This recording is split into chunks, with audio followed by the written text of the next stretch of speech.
आर्थिक मंदी आ सकती है। आ, और हम ये भी देख सकते हैं कि प्रो कैपिटलिस्ट या पूंजीपतियों के हित में हमें और भी कानून और भी पॉलिसीज़ बनते हुए दिखेंगी, क्योंकि ये सरकार जिस तरीके से इस पिछले 2 ढाई साल में ही जो कोरोना काल माना जाता है, जिसे सबसे डिसरप्टिव फेज़ माना गया इकोनॉमी का, लोगों की ज़िंदगी का, उसमें धड़ जिस तरीके से उन्होंने अलग अलग किस्म की नीतियाँ लागू की, चाहे वो एजुकेशन सेक्टर में नेशनल एजुकेशन पॉलिसी 2020 हो, चाहे वो लेबर कोड्स हों जिसके खिलाफ लेबर मूवमेंट संघर्ष कर रहा है, चाहे वो फार्म लॉज हों, ठीक है। तो जाहिर सी बात है, आप उनका ट्रैक रिकॉर्ड ही देखिए, ये लोगों की सरकार नहीं है, ये एक अमीर हिस्सा जो समाज में है, पूंजीपति हैं, जो इम्पीरियलिस्ट साम्राज्यवादी फोर्सेस हैं, जैसे वर्ल्ड बैंक, IMF, इनकी ताकत है, इन्हीं को रिप्रेजेंट करता है। और इसलिए वो इसी किस्म की नीतियाँ बना रहा है जो इंडियन इकोनॉमी को पुश कर सकता है ऐसे स्टेज में जहाँ पे हमें आर्थिक मंदी दिखे। तो ये संभावना है। दूसरी बात ये है कि हमारे पार्लियामेंट्री सिस्टम में जिस तरीके से ऑपोजिशन पार्टीज़ वगैरह पे एक नो गैग ऑर्डर आया है और कुछ वर्ड्स को अनपार्लियामेंट्री, वो तो उनको करना ही था, जहाँ पे आप, इसलिए तो हम पहले से शुरुआत से इस प्रोग्राम को आज यहाँ जंतर मंतर में कम यही दिखाना चाहते हैं ना, कि बहुत बार जो संसद है, जो हर 5 साल पे इलेक्ट होता है, जो सपोजिटली लीगल और रिप्रेजेंटेटिव बॉडी है, वहाँ पे तो डायलॉग डिबेट का तो रहा ही नहीं। अब ये गवर्नमेंट के रिसेंट गैग ऑर्डर्स को ही देख लो कि मतलब जो फॉर्मल स्पेस है उसमें भी कुछ चीज़ों पे वो पाबंदी करने हैं। तो जाहिर सी बात है कि डायलॉग और डिलिब्रेशन की सरकार है नहीं यही। तो इस तौर पे हमें अल्टरनेटिव के बारे में सोचना पड़े। बहुत बार वो अल्टरनेटिव संसद के बाहर है, वो अल्टरनेटिव, वो स्पेस, वो संभावना बहुत बार उन इंस्टीट्यूशंस के बाहर है। ये इंस्टीट्यूशंस बहुत बार इलेजिटिमेट हो गए हैं, लोगों की नज़र में इलेजिटिमेट हो गए, जो डिबेट ही नहीं करना चाहते हैं। तो फिर बाहर डिबेट होगा, बाहर लोग बहस करेंगे, बाहर लोग संघर्ष करेंगे और आप पे प्रेशर डालेंगे। आप वही चाहते तो वही होगा। आप लाठी मारेंगे, लाठी भी सह लेंगे, जेल भेजेंगे तो जेल भी चले जाएंगे।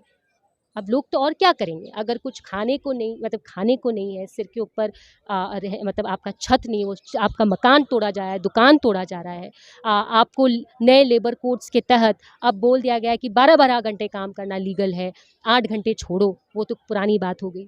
तो इस तौर पे जायज़ सी बात है, लोग तो अपना संघर्ष करेंगे, छोटे छोटे संघर्ष पैदा होंगे और बड़े संघर्ष में तब्दील होंगे, और सिस्टम पे फिर दबाव बनेगा, उनको बदलना पड़ेगा। संसद पे, राज्यसभाओं, लोकसभाओं पे सवाल उठेगा कि आप तो बैठे रहते हैं, क्या करते हैं आप वहाँ पे, वो कितना लोगों के हित में, हम तो नहीं लगता आप करते हैं हमारे हित में, हम अपना एक नया फ्यूचर पैदा करेंगे। इन टर्म्स ऑफ जिस तरीके से श्रीलंका में इनकम डिस्पैरिटी, आर्थिक भेदभाव बढ़ा, मतलब आप देख सकते हैं 2021 में ऐसे आंकड़े हमें श्रीलंका से मिले हैं, जहां पर एक 10% हिस्सा, जो अमीर हिस्सा है श्रीलंका में, वो 64.3% टोटल वेल्थ श्रीलंका का ओन करता है, का मालिक है।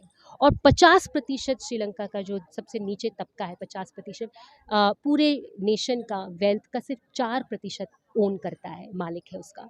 तो जाहिर सी बात है, इनकम डिस्पैरिटी या आर्थिक भेदभाव श्रीलंका में था, और हाल फिलहाल 2 साल में कोविड के डिसरप्शन की वजह से बढ़ा भी है, और हमें अपने देश में भी इसी किस्म की गैर बराबरी बढ़ती हुई दिखी है। परंतु ये है कि जन आंदोलन श्रीलंका में इस तौर पे उभर के आया है क्योंकि बहुत ही अक्यूट प्रॉब्लम्स हुए, बहुत ही ज़्यादा अक्यूट प्रॉब्लम्स पिछले 6 महीने में हो, जैसे इतनी लंबी राशन की लाइनें, इतनी लंबी लाइनें आपको फ्यूल, मतलब कार में फ्यूल भरने के लिए, जिसकी वजह से बहुत बार लोगों की जान भी गई है, एग्जॉस्टेड लोग खड़े हैं, लाइन में लगे हैं, उनकी जान जा रही है, और मेडिसिन नहीं मिलना। तो स्थिति उनकी हाल फिलहाल 4-6 महीनों में बहुत ख़राब हुई है, और जिसकी वजह से आंदोलन बहुत ही तीव्र तरीके से बिल्डअप होगा। हमारे देश में सिचुएशन इस तौर पे ख़राब है, जैसे मैंने कहा कि गैर बराबरी हमारे देश में भी है। एक बड़ा हिस्सा हमारे देश में लेस देन 20 रुपीज़ में अपना गुजारा करता है पर डे, और दूसरी तरफ हमारे भारत के कुछ 30 ऐसे परिवार हैं जो भारत के 80% वेल्थ को ओन करते हैं, बड़े बड़े मकान जैसे एंटिला वगैरह बनाते हैं। तो जाहिर सी बात है, वो गैर बराबरी है। परंतु अभी एक बड़ा हिस्सा हमारे जनता का डिवाइडेड है, in terms of politics of caste, religion. तो जाहिर सी बात है हमें इन चीज़ों से उभर के आना है और एक मजबूत आंदोलन पैदा करना है। भारत में कितनी भी महंगाई हो जाए लेकिन लोग वहन करने के लिए तैयार होते हैं, वोट उन्हीं को करेंगे, इस तरीके से बातें सुनने में आती हैं जब चुनाव होते हैं या देखिए, तमाम चीज़ें। वोट इन्हीं के लिए करते हैं, ये बहुत कॉम्प्लिकेटेड, मतलब मुझे लगता है ये एक बहुत कॉम्प्लिकेटेड सीन है इंडियन इलेक्शंस को लेकर। और हम गलत इन्फॉर्मेशन पब्लिक में डाल रहे हैं। अगर हम कहते हैं कि सब लोग भाजपा के लिए वोट कर रहे हैं, जो रूलिंग पार्टी है, क्योंकि देखिए, वोट बँट जाते हैं, जनता का वोट बँट जाता है। आप वोट शेयर देखिए, वोट शेयर में भारतीय जनता पार्टी का वोट बहुत बार गिर रहा है, जो वोट शेयर है उसका परसेंटेज गिर रहा है। और आप ये भी तो देखिए, बहुत बार अनफॉर्चुनेटली हमारी मल्टी सीट कॉन्स्टिट्यूएंसी नहीं होता है, एक ही रिप्रेजेंटेटिव एक कॉन्स्टिट्यूएंसी से जाता है। तो हम देखें इलेक्शन के डिटेल्स देखेंगे, आप देखिए बहुत बार कोई भाजपा का कैंडिडेट है, वो 500 वोट से जीतता है, 300 वोट से। बहुत सारे वोट हमारे देश में वेस्ट जाते हैं, क्योंकि एक बड़ा हिस्सा जो बाकी लोगों को वोट दिया है, जैसे अगर कोई कॉन्स्टिट्यूएंसी है, लेट्स से आरा। अब आरा में भाजपा का कैंडिडेट 1,01,000 वोट से जीतता है, और आरा के दूसरे कैंडिडेट्स के अगर हम वोट सारे काउंट करें, तो वो दूसरे या ऑपोजिशन पार्टी के वो 1,00,000 हैं। अब 1,01,000 वोट को रिप्रेजेंटेटिव बनाया जाता है जो भाजपा का हो, और बाकी 1,00,000 वोट को हम खारिज कर देते हैं, उनको रिप्रेजेंटेशन ही नहीं देते हम। तो ये जो एक व्यवस्था है, इसको ऑब्वियसली इसके खिलाफ जो डिस्कंटेंट है उसको एक दिशा देनी है, हमें एक डायरेक्शन देना है। और हमें ये अफवाह फैलाना नहीं चाहिए कि सब लोग भाजपा के लिए वोट दे रहे हैं, इन्हीं को सबसे ज़्यादा वोट नहीं, वो उनको सबसे ज़्यादा वोट नहीं मिल रहा, उनका वोट शेयर गिर रहा है। अगर 40% वोट शेयर उनका है तो 60% नहीं है ना, तो इसका मतलब 60% लोग जैसे यूपी इलेक्शन में वोट नहीं किए हैं यूपी के लिए, सिर्फ 40% ने किया है। तो 60% लोगों की आवाज़ों को आप दे रहे हैं, कुछ रिप्रेजेंटेशन दे रहे हैं? नहीं, आप तो उन पे ठूस रहे हैं, आप तो उन पे इम्पोज़ कर रहे हैं एक भाजपा का legislator, and this is an irony. और इन्हीं चीज़ों को कहीं न कहीं श्रीलंका के लोगों ने अपने आंदोलन में उठाया है कि are we truly represented? Do people who claim to have got our votes, do they represent us? और ये सवाल आज भारत में हमारी कोशिश है कि ये उभरे। हंगर इंडेक्स देखा जाए या हैप्पीनेस इंडेक्स देखा जाए, इनमें तो भारत का स्थान है ही मतलब नीचे। लेकिन अभी जैसे मंदी की ओर कहा जा रहा है कि जा रहा है भारत, डॉलर रुपए पे जो है 80 पहुंच गया, 80 के ऊपर होने जा रहा है। तो जो रुपया कमज़ोर हो रहा है, इन सब चीज़ों को आप क्या श्रीलंका से जोड़ करके देख सकते हैं हम कि ऐसी हालत में हम भी जा सकते हैं या उस ओर बढ़ रहे हैं? ये एक सवाल उठ रहा है। देखिए, जैसे श्रीलंका में संभावनाएं एक बड़े आंदोलन की उभर के आए, वैसे इंडिया में भी संभावनाएं हैं। आर्थिक स्थिति एक बड़े हिस्से की खराब होती जा रही है, हंगर इंडेक्स हमारा जो है खराब है, ये सारी बातें सच है। तो we have to wait and watch, हमें हमें देखना पड़ेगा कि क्या, बस यही प्रॉब्लम है कि भारत में क्या होता है कि लगभग हर कुछ महीने में कोई ना कोई इलेक्शन होता है, या तो वो म्यूनिसिपल इलेक्शन होता है या पंचायत इलेक्शन होता है। और तो सारी पार्टियां जो हैं, चाहे वो रूलिंग पार्टी हो या ऑपोजिशन पार्टी हो, उस इलेक्शन की तैयारी में लग जाते हैं। लोगों का भी ध्यान भटक जाता है, क्योंकि इस इलेक्शन के लिए कैंपेनिंग के लिए लोग आ रहे हैं घर पे या मतलब वर्क प्लेस में वगैरह। तो या तो म्यूनिसिपल इलेक्शन होता है, नहीं तो विधानसभा इलेक्शन होता है, नहीं तो फिर लोकसभा का इलेक्शन होता है। तो हमारे देश में ये जो हर कुछ समय बाद इलेक्शन का जो एक चलता है, पूरा चक्र चलता है, उसी में बहुत बार लोगों की जो इश्यूज़ हैं और बहुत बार जो जेन्युइन कंसर्न्स हैं वो दब जाते हैं। और जो हमारे ऑपोजिशन पार्टीज़ हैं वो भी अपनी पूरी ताकत एक इलेक्शन में दूसरे इलेक्शन में ही लगा देते हैं। उनको वक्त नहीं मिलता, समय नहीं मिलता कि वो जन आंदोलन में उतरें और जन आंदोलनों को मजबूती दें। तो इसकी वजह से हम देख रहे हैं कि हमारे देश में चाहे हालात आर्थिक तौर पे, सामाजिक तौर पे बहुत बदतर होती जा रही हैं, क्योंकि ये एक गिमिक जो है, पॉलिटिकल गिमिक इलेक्शन का इतना एंट्रेंच्ड है कि हर कुछ समय में इलेक्शन कराकर हम लोगों का ध्यान और पॉलिटिशियंस का भी पूरा ध्यान उसी में ही लगा देते हैं। तो जायज़ सी बात है, something like a strong movement against, ये जिसको हम एंटी इनकम्बेंसी कहते हैं, अगेंस्ट स्टेटस को, बहुत बार खड़ा नहीं हो पा रहा है। तो जायज़ सी बात है, अब समय दिखाएगा कि श्रीलंका जैसे देश को देखते हुए इंस्पायर होते हुए कि यहाँ की जनता, यहाँ के जो विजिलेंट फोर्सेस हैं सोसाइटी में, वो ट्रेड यूनियन मूवमेंट हो, प्रगतिशील ट्रेड यूनियन मूवमेंट हो, प्रगतिशील महिला संगठन हो, संगठन हो, क्या वो आगे का अपना रास्ता मॉडिफाई करेंगे कि कैसे परेशान जनता को जागरूक करना है अपने मुद्दों पर, कैसे करना है। क्योंकि अगर श्रीलंका जो एक सिविल वॉर से निकल के आया है, जो इतना मतलब मजॉरिटेरियनिज्म और एंटी तमिल और रिलीजन और एथनिक बेस्ड पॉलिटिक्स से उभर कर एक यूनिटी पैदा कर पाया अपने लोगों में, तो ये कमेंडेबल चीज़ है। वो यहाँ पे भी हो सकता है, यहाँ पे भी जाति, धर्म, बाकी चीज़ों के बेसिस पे लोगों को डिवाइड किया जा रहा है, डिविसिव पॉलिटिक्स पार्टियाँ करती हैं। तो it's not impossible. Of course एक चैलेंज ये है जो रूटिनाइज्ड इलेक्शन है, इससे कैसे लोगों को निकाला जाए और सच में एक रास्ता बनाया जाए, एक फ्यूचर मैप बनाया जाए जिनमें लोग भी जागरूक हों और पॉलिटिकल सिस्टम पे वो प्रेशर बने कि भाई सिर्फ इलेक्शन से नहीं होता है, आपको लोगों का रेफरेंडम लोगों से पूछना पड़ेगा और एक नया सिस्टम बनाना पड़ेगा, नए किस्म के कानून लोगों के हित में बनाने पड़ेंगे। ये एक परिस्थिति है जहाँ पे हमें ड्यूअल पावर जैसा स्ट्रक्चर दिख रहा है। एक तरफ एक लीगल लेकिन डीलेजिटिमेट पावर पॉलिटिशियंस का, पार्लियामेंट का है, और जो कोशिश कर रहे हैं कि एक इंटरिम गवर्नमेंट बन जाए, सो कॉल्ड नॉर्मेलिसी या नॉर्मेटिव वापस आ जाए, एक नया प्रेसिडेंट बन जाए।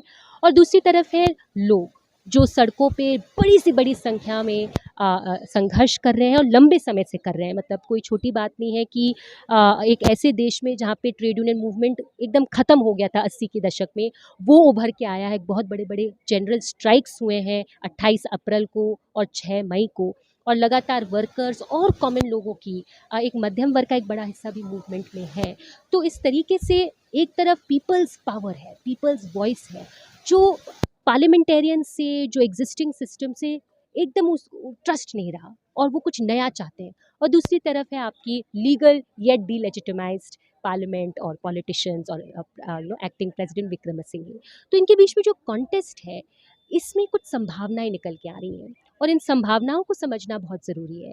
क्योंकि एक तरफ हम वापस से उस जैसे स्टेटस को में जा सकते हैं, एक इंटरिम गवर्नमेंट बन जाएगी, कुछ कॉस्मेटिक पॉलिटिकल रिफॉर्म्स ले आएंगी, मतलब एक नया कॉन्स्टिट्यूशन बना देगी और फिर इलेक्शन कराने की कोशिश करेगी। और दूसरी तरफ लोग हैं जो अपने संगठन, जिसको हम पीपल्स असेंबली कह रहे हैं, कुछ संगठन इसको पीपल्स काउंसिल का नाम दे रहे हैं, इस किस्म के संगठन ज़मीन पर बनाने की कोशिश की जा रही है। और पीपल्स असेंबलीज के थ्रू डिसीजंस लोग लें, उनसे पूछा जाए हर स्टेज पे कि क्या ये पॉलिसी लॉ बननी चाहिए, श्रीलंका की इकोनॉमी को कैसे अ, अ, इस परिस्थिति से बाहर निकाला जाए जिसमें वो अभी परेशान है।